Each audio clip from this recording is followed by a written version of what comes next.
Ay painit ng painit talaga. Lalong umiinit ang mga balita dito sa atin sa Pilipinas.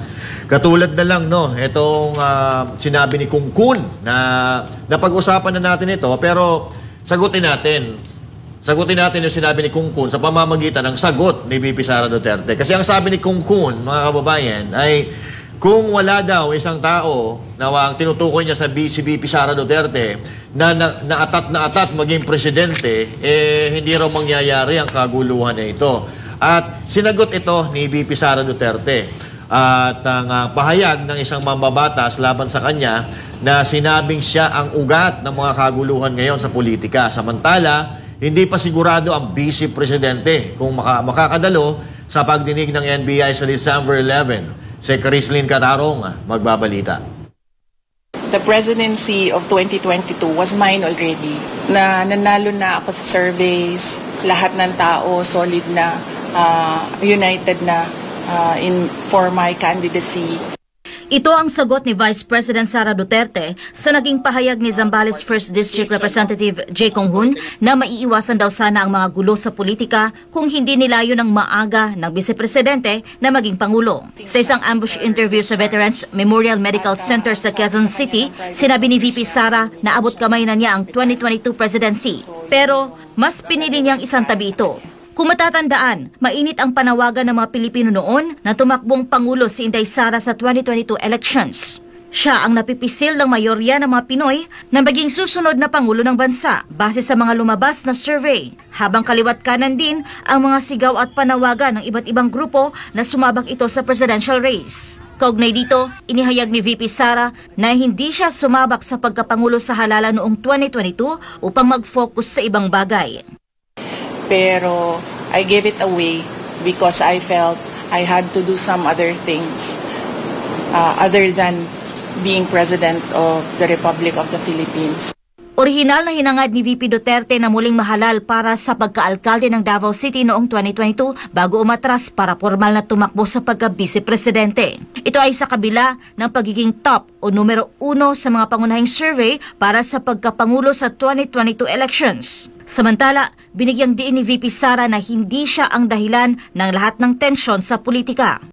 Hindi ako yung nagsabi sa kanila, nagbukas sila ng investigation or inquiry in aid of legislation that is more like a political persecution and harassment of OVP personnel.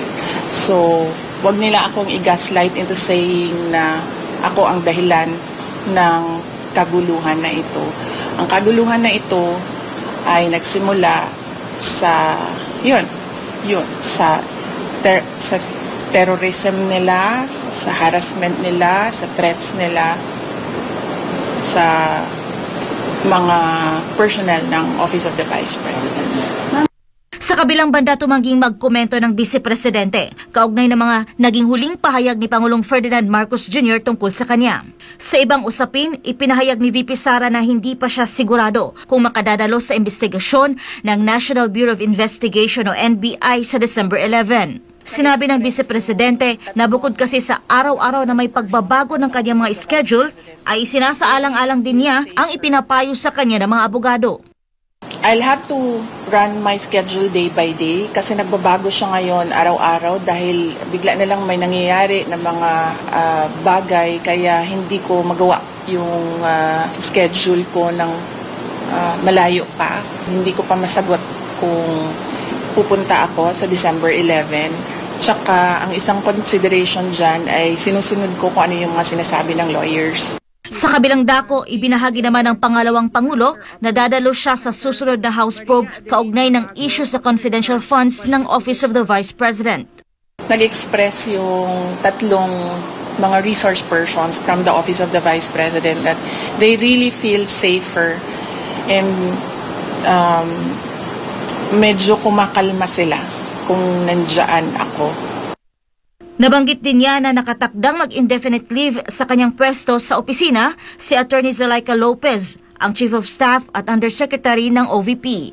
Si Lopez na naka-confine sa Veterans Memorial Medical Center ay nakalabas na ng ospital dakong alas 6:30 ng gabi noong Sabado. Iniutos ng House Committee on Good Governance and Public Accountability nitong Sabado ang pagpapalaya kay Lopez matapos ang 10 araw na detensyon nito kasunod ng contempt order ng Kamara. Sa huli, pinasalamatan ng lubos ni VP Sara ang mga taong sumusuporta sa kanya sa EDSA Shrine. Para sa Diyos at sa Pilipinas kong mahal, Cresceling Catarong, SMNI News. Alright, so Boss D, uunahin na muna kita. Bilang hindi ka pa ata nakakapag-komento dito, no? So, alam ko marami kang sasabihin tungkol dito. Unahin na kita. Hindi, nakomentuhan na rin natin yan. Sabi ko nga, ito si Kung Hun, Kangkong, ano ba to? Hindi natin alam kung saan kangkungan ng namamalagi ito. Hindi natin alam kung taga ibang planeta to, baka taga planet Namek ito. Kasi, alam naman natin na nag-number 1 na si Inday Sara sa survey dati. And very vocal din naman si Amy Marcos doon sa panliligaw nila kay Inday Sara. Initially, nililigawan nga nila si Inday Sara para piliin si Bongbong Marcos bilang kanyang pangalawang pangulo. Sana kung tatakbo siya bilang presidente. Hindi nga siya interesado. Hindi sila ganid sa kapangyarihan katulad ninyo na kung talagang gusto lang ni Inday Sara maging presidente ng Pilipinas, merong Run Sara Run movement noong 2021 na lahat naman tayo nagpunta. Hindi lang yan naganap dito sa Metro Manila, pati sa Davao at pati sa ibang mga parte ng Pilipinas. So ewan ko talaga kung saan nanggagaling itong hugot nitong mga kongresista natin na hindi ko alam. Kasi after niyang sinabi yan, na gano'n na siya, nagbitaw na siya ng mga salitang mga magaganda patungkol kay Presidente Bongbong Marcos. Na alam naman natin, karamihan ng mga Pilipino hindi naman nararamdaman yung kanyang pinagsasasabi. Di ba? Sabi nga rin ni Lucas Bersamin, ES Bersamin na parang gusto daw yata ni PRRD iupo yung anak niya. Kaya nananawagan sa mga militar. Alam din naman natin na si PRRD ang nagsasabi kay Inday Sara na hindi ito, wag ka nang tumakbo because it's not worth it. Being a president is a thankless job. Ika nga, hindi ka ma-appreciate dito. Maganda gawin mo, pangit ang gawin mo, pare-parehas lang, galit pa rin ang tao sa'yo. And sinabi rin naman ni PRD before, di ba, na ang pagiging presidente, hindi yata siya akma sa isang babae. So, conflicting doon sa mga early pronouncement na ni PRRD patungkol dito sa presidency na ito, itong pinagsasasabi ni Lucas Bersamin at saka itong si Kangkong. Hindi ko talaga alam. Ako medyo hindi ko alam saan talaga sila humuhugot ng ng istorya at ng script. Matatapang silang magsalita sa mga press con, pero pag nasa harap naman na nila yung si PRD at saka si Inday Sara, para naman silang mga binuhusan ng malamig na tubig, mga partners. Okay. Coach Oli? Alam mo, ang ibig sabihin ng atat, greedy. Yeah. Or swapang. Swapang sa kapangyarihan, swapang sa posisyon, at swapang sa pera. At hindi po si BP Sara yan. Alam natin na ang kaswapangan, yung pinipilit mo, yung hindi hinog, yung hinihinog sa pilit. Yung alam mo, hindi talaga ukol, control freak gusto niya mangyari. At hindi yan si BP Sara. Alam kong kilala nyo kung sino yung ganyang may pag-uugali na yan. Kaya alam mo, tingnan natin, malaki ang tiwala ko kay BP Sara. Sa isang banda, nagkamali siya at hindi siya tumuloy bilang presidente. Pero sa isang banda, pag tiningnan po natin, alam natin hindi magnanakaw si BP Sara. Dahil kung magnanakaw lang siya, hindi na siya tumanggi bilang maging presidente. Kanya na po yun. Kung ikaw ay loyalista, pulahan, dilawan, pinklawan, kahit ano ka pa, o DDS ka, buong Pilipinas alam po na magiging presidente si BP Sara noong 2022 kung tumuloy siya. Hindi ka tao kung hindi mo alam to. Or nagtatanga-tangahan ka or nagbobobobohan ka. Kaya alam mo, ang laki ng believe ko kay BP Sara kasi not everybody can do it. Yung mga politiko, magtanong ka dyan na meron na siyang pag-asa na siguradong magiging presidente and yet bibitawan mo. Siguro magtanong ka ng 100 politiko, baka isa lang ang makita mo dyan eh. Kasi hindi po madali bitawan kung alam mo, presidente ka na. Kahit ako, tanongin ninyo, kung ako'y siguradong magiging presidente, baka mapadalawang isip ako kung kaya ko pang bitawan. Pero iba po si VP Sara. Kaya alam natin, hindi siya swapang sa pera. Yung patungkol sa confidential funds, hindi. Kasi pwede na eh. Kung magnanakaw lang siya, edi sana tinuloy niyo na yung presidente. Sino yan si Martin? Kung naging presidente si VP Sara, huyo ka, Martin. Ano bang napatunayan ni Martin? Bukod sa pagiging pinsan ni Marcos. Wala, yun lang. Nagkataon lang, pinanganak siya bilang Romualdez na pinsan ang Marcos. Wala. Di ba? So, napaka-imposible na ang binibintang nila kay VP Sara na mangungurakot. So, tingnan po natin. Itong mga nagko-komentaryo na pinipilit ni Sara yung sarili niya, hindi po. Sa katunayan, ayaw niya eh. Kami lang naman ang makulit eh. Yung taong bayan lang naman ang makulit na gusto siyang patakbuhin, na gusto siya maging presidente. So, wag po tayong itong mga... Kasi alam mo, pag mambabatas ka tapos para kang yung mga komentaryo mo parang walang sustansya, nagmumukha kayong tanga, partners. Jay? Madagdagan ko, Coach Oli. Sige. Madagdagan ko yung sinabi ni Coach Oli. Kasi hindi ito ang mga Duterte.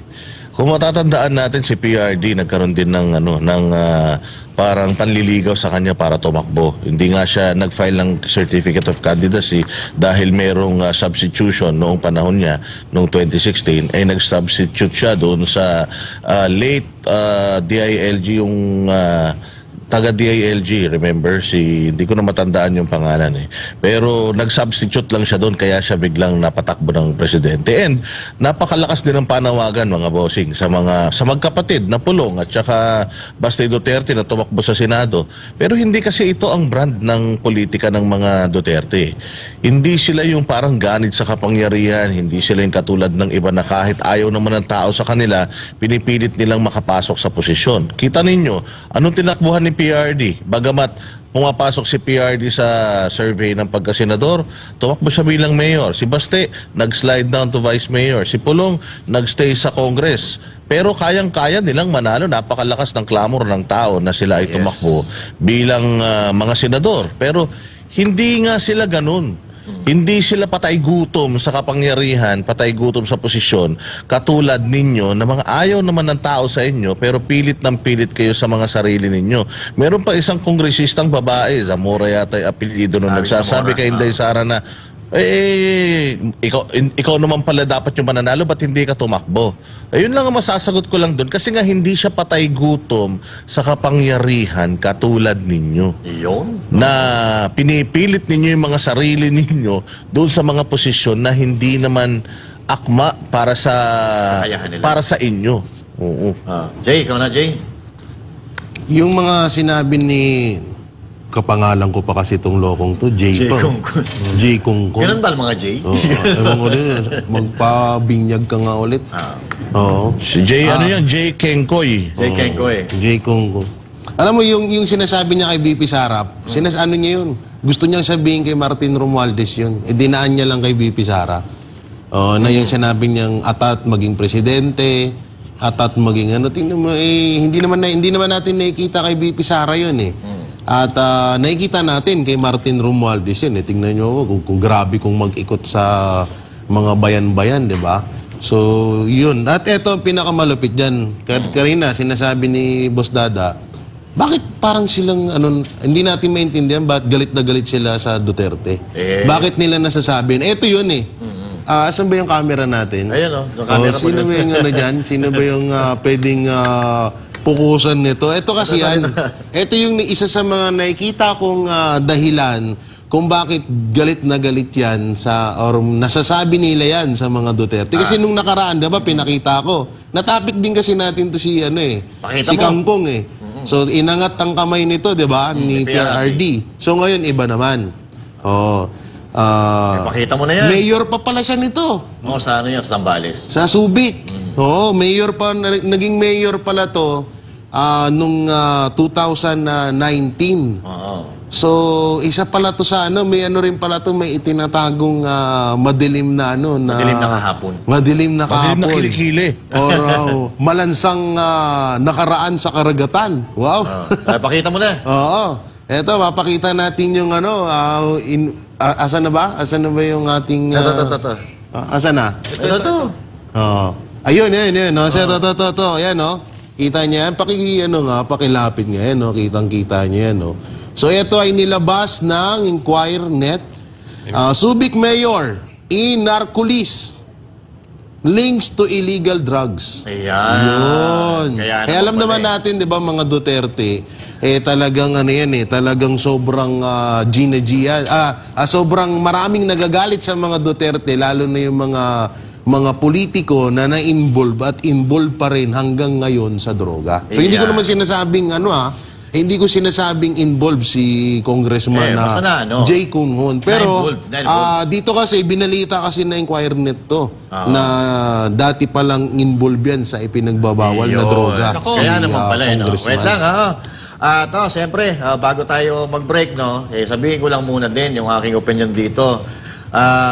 Hindi natin alam kung saan umuhugot na kapal na mukha itong mga bata ni Tamba, Kasi kung ano-ano, pinagloloko nila ang taong bayan. Yung gawain nila, ibinibintang sa iba. Alam na natin, si VP Sara Duterte, panalo na yan noong 2022 at kasama tayo dyan. Ilang rally ang pinagdaanan natin. Ganito lang yan, mga kababayan. Si VP Sara Duterte ay elected ng buong Pilipinas. Yung amo nila, elected lang doon sa distrito nila, wala pang kalaban. Eto na lang, mag-isip na lang kayo. Si VP Sara elected ng buong Pilipinas pero hindi mo nakikita ang mukha ni VP Sara sa iba't ibang panig ng Pilipinas. Samantalang itong amo nila, elected lang ng distrito nila, yung mukha niya nakabalandar sa buong Pilipinas. Now, kayo na mag-isip kung sino po ang atat na maging presidente.